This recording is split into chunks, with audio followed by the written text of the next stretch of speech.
Today, we want to talk about Moses and how God trained him to trust. Let's take a look. Exodus chapter 5, verses 22 and 23. We read this. So Moses returned to the Lord and said, Lord, why have you brought trouble on this people? Why is it that you have sent me? For since I came to Pharaoh to speak in your name, he has done evil to this people. Neither have you delivered your people at all. Now, at this point in the story of Moses, things weren't going well for the prophet. After God dramatically called him to deliver the people of Israel, Moses confronted Pharaoh and hoped that God would open the doors and let Israel go from Egypt. But Pharaoh slammed the door shut. When Moses said, "Let my people go," Pharaoh said, "I'll make them even more miserable." All of this made the people of Israel angry, and it confused and discouraged Moses.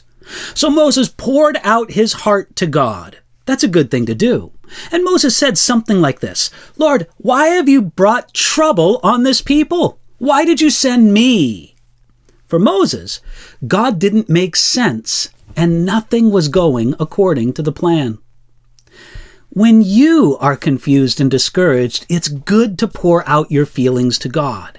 But it's bad to forget God's promises. Back at the burning bush, God said, "But I am sure that the king of Egypt will not let you go. No, not even by a mighty hand. So I will stretch out my hand and strike Egypt with all of my wonders, which I will do in its midst. And after that, he will let you go." That's from Exodus chapter 3, verses 19 and 20. You see, as far as God was concerned, everything was working according to plan. Even though God warned Moses, it seems that Moses hoped it would all happen easily. He hoped that he would ask, Pharaoh would say yes, and God would be glorified.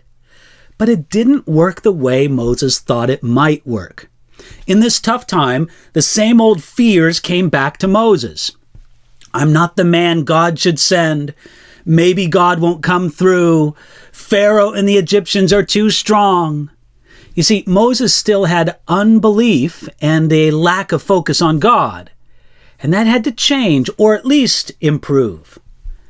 F.B. Meyer wrote this about this time in Moses' life.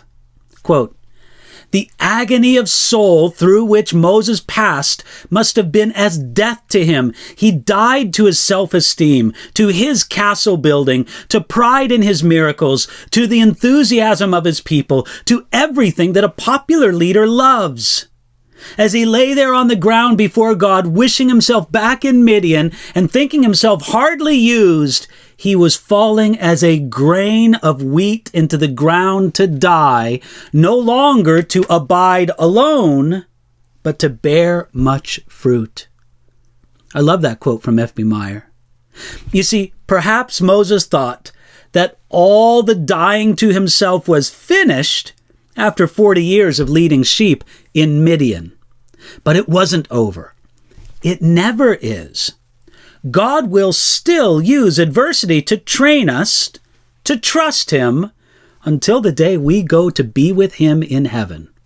Now, if that's discouraging to you, come back to a trust in a loving God who knows you better than you know yourself and knows exactly when you need to be trained to trust him more.